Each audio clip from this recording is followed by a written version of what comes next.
Okay, sino pwedeng tanongin? Madali lang to. Yung madali lang to.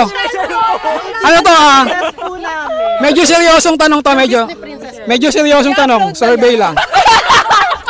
Okay, game. Okay, game. Sa ibibigay kong tatlong bansa, Amerika, China, Japan. Palagay mo, sino yun doon yung totoong kaibigan ng Pilipinas? Japan. Japan? Bakit Japan sa palagay mo? Kasi despite of naging sinakop nila tayo before, bumabawi sila in terms of infrastructure dito. Teka, yung Amerika parang ganun din naman, tsaka China. Kasi yung America parang may hidden agenda kasi sila. Okay. Like parang meron silang hidden agenda na parang pagsalpukin yung China and Philippines.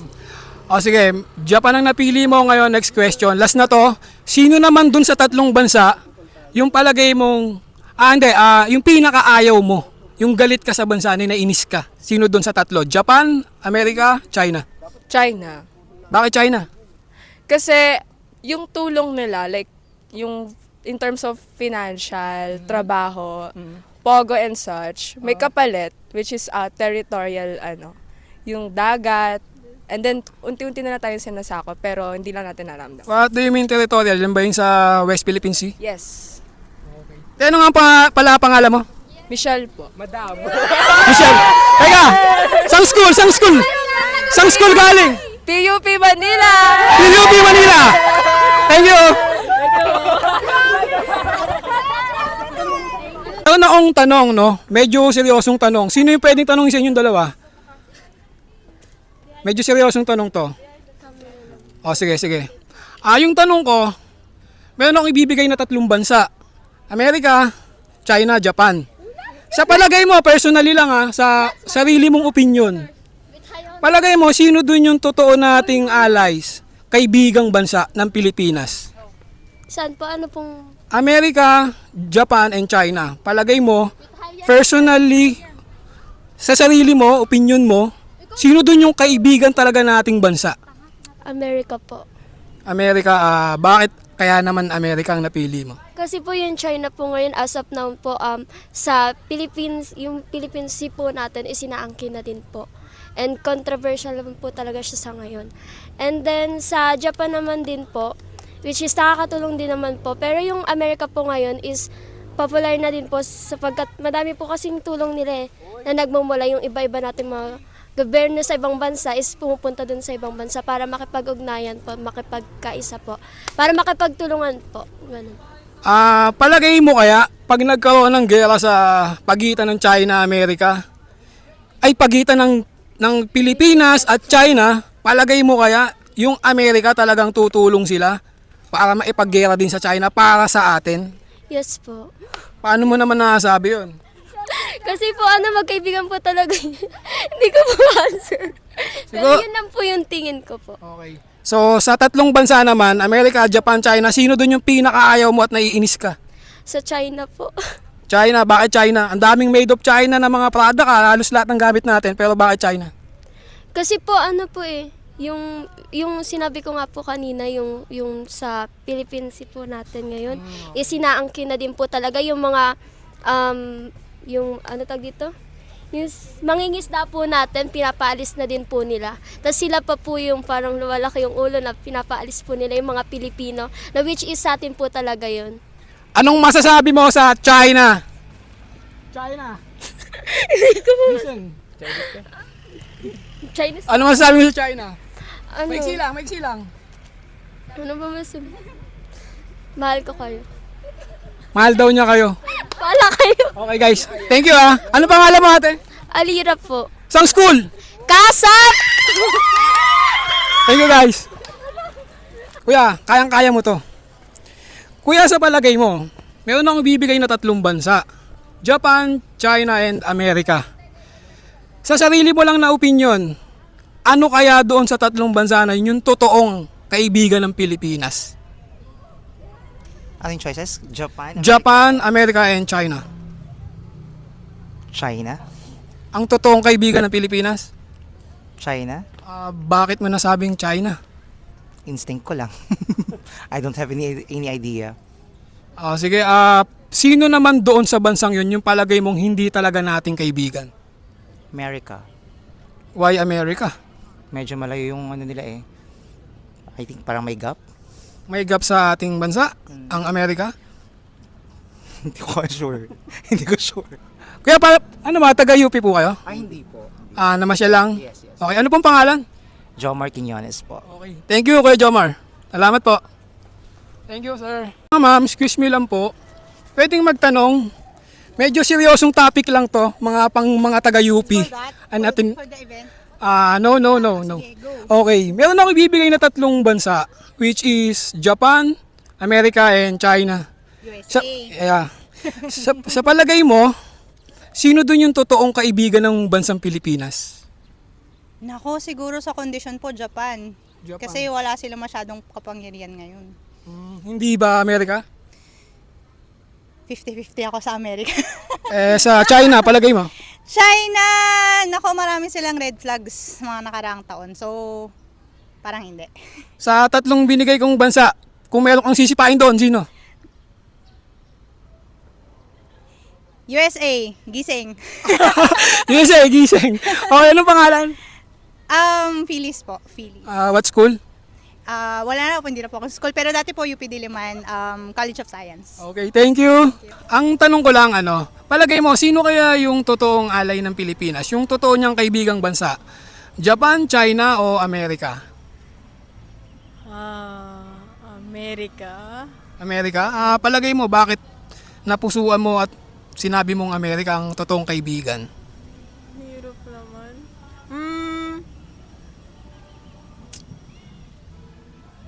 Feeling ko lang. Feeling mo lang. Sige, yung follow-up question nito, sino naman doon sa 3, yung parang palagay mo hindi nating kaibigan talaga, o yung kinaiinisan mong bansa sa 3 yun, Japan ba, China, Amerika? China. Bakit naman China? Dahil dun sa... Dahil sa Doon sa island.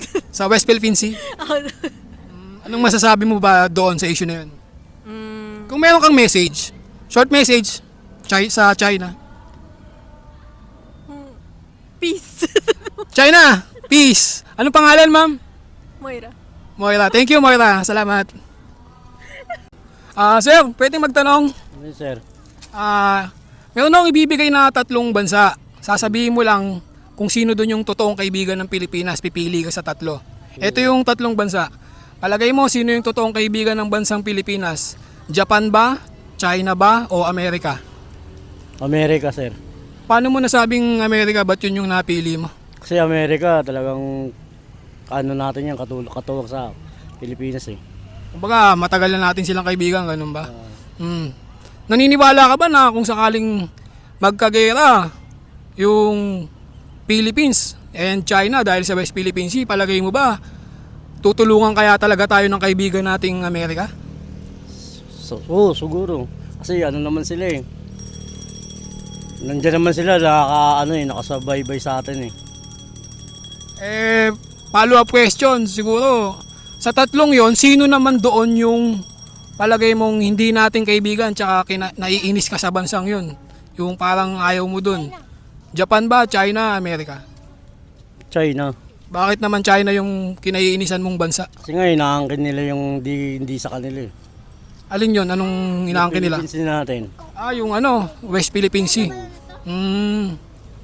Anong masasabi mo sa China? Meron kang maiksing mensahe? Dapat yung yung sa kanila, wag nilang kunin yung hindi sa kanila.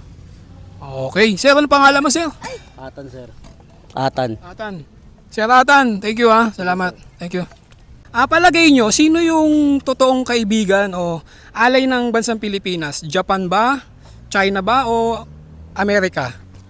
Pilipinas. Hindi, yung totoong alay ng Pilipinas. Alay ng Pilipinas. Japan ba? China o Amerika? Japan, China, or America. Feeling ko, kuya, if I'm gonna be honest, parang kailangan ng Pilipinas maging independent. Kasi yung mga bansang yun, may mga sarili din silang gusto para sa bansa nila. Parang siguro para sa atin, kailangan din natin maging independent in a way. Or Kumbaga, parang kailangan natin wag nang umasa sa kanila. ganon kuya, parang ano lang, hindi dapat tayo fully dependent. Kasi we have our own, they have their own. So, syempre, pag nagkagipitan, iunahin nila yung kanila. So, lugi tayo doon sa pag nangyari yun. Kaya, I think more, parang, kasi isipin natin yung gusto nilang mangyari. Isipin na lang natin kung ano talaga yung makakabuti for us. Maganda yung sagot ni Mama. First time kasi mula kanina, siya lang yung sumagot ng wala sa tatlo. Kumbaga maging independent country daw tayo. Ma'am, ano pangalan mo? Faith po. Yung sagot ni Ma'am Faith. Si Ma'am naman, Ma'am ikaw, palagay mo, sino yung totoong kaibigan ng bansang Pilipinas dun sa tatlo? Japan, China, Amerika? I guess same answer with her. Pilipinas. Kasi totoo naman na yung sinabi niya na kapag nagkagipitan, dapat meron tayo na sarili natin talaga. Palagay mo, yung pagiging allied country natin sa Amerika, kung magkagipitan man, yun nga, hindi nila tayo talaga tutulungan. Personal opinion lang, yung nasi-sense mo lang sa sarili mong opinion. Feeling ko, for my personal opinion, oo. Hindi tayo tutulungan. Siyempre kasi, tutulungan nila yung sarili nilang bansa eh. And given naman yun. Oo nga naman, no? Isipin mo, pag nagkagera, papadala nila yung mga sundalo nila. Makikipagpatayan para sa bansang Pilipinas. Parang question. Pero tanong din yun kung talagang tutulong ba. Si Ma'am naman, Ma'am ikaw? Para maiba, same. Para may iba, same. Bago yun. Totoo naman kasi sa ngayon, totoo, tinutulungan nila tayo, yung tatlong bansang yon. Pero meron silang ibang motibo kung bakit nila tayo tinutulungan. Parang siguro, para silang nag-iipon ng utang ng loob o kung ano man na magagamit din nila in the future pag nagkagipitan. Pero yung yung isang point din kanina na parang kung nagkagipitan ba, siguro depende sa kung gaano kagipit or depende kung ano yung conflicts. Pero sa ngayon, tingin ko tutulungan pa rin naman nila tayo dahil nga meron silang ibang motives. Sino dun sa tatlo yung palagay mong tutulungan nila tayo? Pili ko Amerika yung Amerika? America. Feeling ko parang it's gonna depend kung ano yung kapalit nun for them. Okay. Follow-up question, tapos last na to. Sino dun sa tatlo yung feeling mo lang, pakiramdam mo, nasisense mo lang na ayoko sa bansang yun eh. Medyo nainis ako dun. Japan, China, Amerika? Mabilis ang sagot. Parang Pilipinas. Parang, hindi. Pero Japan, China, or America. I really don't have a strong opinion dyan. Kasi nga, parang pare-pareho lang eh. Pare-pareho lang. Kay Ma'am? Parang ganun din. So lahat sila kinaiinisan mo, parang ganon? Hindi naman. Parang, Kung meron lang isa, yung ano mo lang, yung budget na ako dyan parang wala din naman na specific. So, Kahit yung West Philippine Sea regarding? siguro. Ayun. ako China. China? Wala akong na, West Philippine Sea ba yan? O kung may short message, maiksi lang. Anong masasabi mo sa China? Short message lang. Alam, baka makulong. Hindi, magandang short message. Teritoryo namin to. Listen up. Teritoryo namin to. Amin to. Thank you guys. Ano pangalan mo pa? Ma'am pala? Justin po. Justin, si Ma'am. Blanca. Blanca din. Faith po. Okay. Thank you po. Salamat. At yun lang iba-iba din talaga yung kanilang mga binigay na opinion. May nagsabi ng Amerika, USA daw. May nagsabi naman ng Japan, mayroon din naman nagsabi ng China. Pero pagdating dun sa punto na kung sino yung hindi natin tunay na kaibigan o kinaiinisan nila dun sa tatlong bansang binigay natin, mas marami nagsabi ng China. Siguro dahil nga dun sa isang West Philippine Sea. Yun nga, at mayroon din naman nagsabi pala ng maging independent tayo. Then, itong channel natin, bago pa lang sana pa-subscribe para mag-grow at patuloy pa tayong gumawa ng mga ganitong klase ng video. Mga topic, mga issue na pwede natin i-survey. Maraming salamat sa inyong panonood. Thank you.